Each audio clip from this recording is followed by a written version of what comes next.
Voter তালিকাত যদি আপোনাৰ নাম, দেউতাকৰ নাম, বয়স, লিংগ আদি কোনো তথ্য ভুলকৈ প্ৰকাশ পাইছে তেন্তে আপুনি নিজৰ মোবাইলত কাৰেকশ্যনৰ বাবে আবেদন কৰিব পাৰিব। মোবাইলত কাৰেকশ্যনৰ বাবে এপ্লাই কৰাৰ কমপ্লিট প্ৰচেছ ষ্টেপ বাই ষ্টেপ মই আপোনাক দেখুৱাম। ভিডিঅ'টো একেবাৰে শেষলৈকে চাই থাকিব। ইয়াৰ আগতে আপোনাক জনাওঁ যে 2019 চনৰ নতুন ভোটাৰ তালিকা ইতিমধ্যে প্ৰকাশ পাইছে। ওপৰৰ আই বাটনত লিংক আছে, ক্লিক কৰি চাব পাৰিব। ভিডিঅ'টো আৰম্ভ কৰাৰ আগত ক'ব বিচাৰিছোঁ, ভিডিঅ'টো প্লিজ লাইক কৰি দিব আৰু এনেকুৱা ইম্পৰ্টেণ্ট আপডেটবোৰ পাবলৈ চেনেলটো ছাবস্ক্ৰাইব কৰি বেল আইকনটো প্ৰেছ কৰি দিব। ভোটাৰ ডিটেইলছ কাৰেকশ্যনৰ বাবে প্ৰথমে আপুনি আপোনাৰ মোবাইলৰ যিকোনো এটা ব্ৰাউজাৰ অ'পেন কৰিব আৰু এই 3 ডট অপশ্যনৰ পৰা ডেস্কটপ চাইট টিক কৰি ল'ব আৰু চাৰ্চ বক্সত টাইপ কৰিব www.nvsp.in আৰু এণ্টাৰ কৰিব।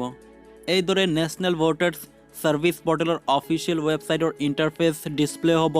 তললৈ স্ক্ৰল কৰি আহিব আৰু তলৰ correction of entries in electoral ৰোলৰ ফৰ্ম 8 বাটনটোত ক্লিক কৰিব আৰু ফৰ্ম 8 অৰ্থাৎ ভোটাৰ ডিটেইলছ কাৰেকশ্যন ফৰ্ম এইদৰে অপেন হ'ব। ফৰ্মখন বাই ডিফল্ট হিন্দীত সিলেক্ট হৈ আছে, গতিকে এই অপশ্যনটোত ক্লিক কৰি ইংলিছ চুজ কৰি ল'ব। এতিয়া আপুনি অপশ্যনৰ পৰা ষ্টেট আসাম সিলেক্ট কৰি নিজৰ এছেম্বলি বা পাৰ্লিয়ামেণ্টাৰী কনষ্টিটুৱেঞ্চি এই অপশ্যনটোৰ পৰা সিলেক্ট কৰি লওক। ফৰ এক্সাম্পল মই অপশ্যনৰ পৰা নিজৰ কনষ্টিটুৱেঞ্চি সিলেক্ট কৰি লৈছোঁ। এতিয়া এই ছেকশ্যনটোত আপোনাৰ এক্সিষ্টিং ভোটাৰ ডিটেইলছ ইনষ্ট্ৰাকশ্যন মতে এণ্টাৰ কৰিব লাগিব। প্ৰথমে নাম্বাৰ 8 আছে নেম, গতিকে ভোটাৰ লিষ্টত থকা ধৰণে এই বক্সটোত আপোনাৰ ফাৰ্ষ্ট নেম ইংলিছত টাইপ কৰক আৰু এই বক্সটোত এই আছামিজ কিৱৰ্ড সিলেক্ট কৰি আছামিজত টাইপ কৰক।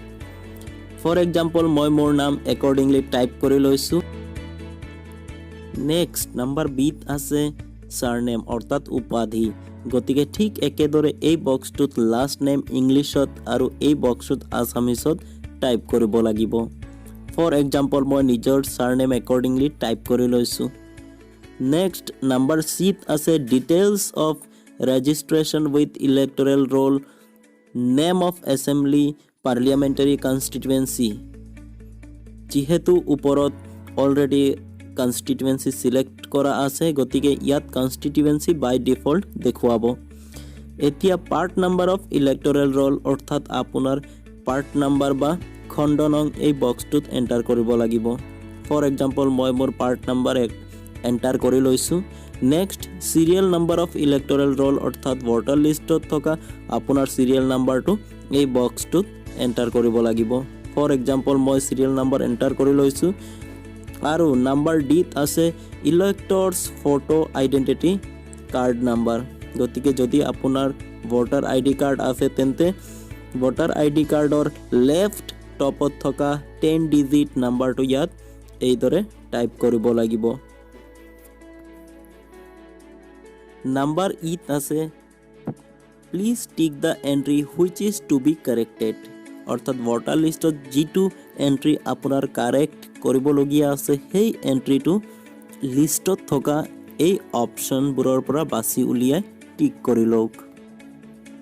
যদি ভোটাৰ লিষ্টত আপোনাৰ নাম ভুল হৈ আছে তেন্তে এই নেম অপশ্যনটোত টিক কৰিব লাগিব আৰু টিক কৰাৰ লগে লগে আপুনি দেখি পাব কাৰেক্ট নেম টাইপ কৰাৰ বাবে এই বক্সকেইটা আনলক হৈ গৈছে। আৰু যদি আপোনাৰ ফটোগ্ৰাফ মিছপ্লেচড হৈ আছে তেন্তে মাই ফটোগ্ৰাফ অপশ্যনটোত টিক কৰি এইদৰে কাৰেক্ট ফটো আপলোড কৰিব পাৰিব। আৰু যদি এপিক নাম্বাৰ ভুল হৈ আছে তেন্তে এই ইলেক্টৰ্ছ ফটো আইডেণ্টিটি নাম্বাৰ অপশ্যনটোত টিক কৰি এইদৰে ইয়াত কাৰেক্ট এপিক নাম্বাৰ টাইপ কৰিব পাৰিব। ঠিক একেদৰে ভোটাৰ লিষ্টত যদি আপোনাৰ address, date of birth, age, name of relative, type of relation আৰু জেণ্ডাৰ ভুল হৈ আছে তেন্তে পাৰ্টিকুলাৰ অপশ্যনটোত টিক কৰি কাৰেক্ট ডিটেইলছ টাইপ কৰি শুধৰণিৰ বাবে এপ্লাই কৰিব পাৰিব। ইয়াতে এটা কথা জনাওঁ যে আপুনি এই অপশ্যন কেইটাৰ পৰা মেক্সিমাম 3টা পাৰ্টিকুলাৰ একেলগে টিক কৰি কাৰেকশ্যনৰ বাবে এপ্লাই কৰিব পাৰিব। ফৰ এক্সাম্পল ভোটাৰ লিষ্টত মোৰ নাম ভুল হৈ আছে, গতিকে কাৰেকশ্যনৰ বাবে মই এই নেম অপশ্যনটোত টিক কৰি শুদ্ধ নাম এই বক্স কেইটা টাইপ কৰি লৈছোঁ। এতিয়া আপুনি ছাপৰ্টিং ডকুমেণ্টছ এই অপশ্যনটোত ক্লিক কৰি চাব পাৰিব আৰু ইয়াৰ মাজতে যিখন ডকুমেণ্ট আপোনাৰ ওচৰত এভেইলেবল আছে সেই ডকুমেণ্টখন স্কেন কৰি আপলোড কৰিব লাগিব। ছাপৰ্টিং ডকুমেণ্টখন JPG, PNG, BMP, JPEG ফৰ্মেটত একচেপ্ট হ'ব আৰু সাইজ বিলো 2 MB হ'ব লাগিব।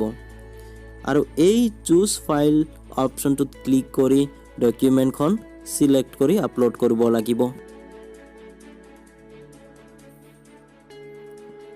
এতিয়া এই বক্সটোত আপোনাৰ ইমেইল ID আৰু এই বক্সটোত মোবাইল নম্বৰ দিব লাগিব।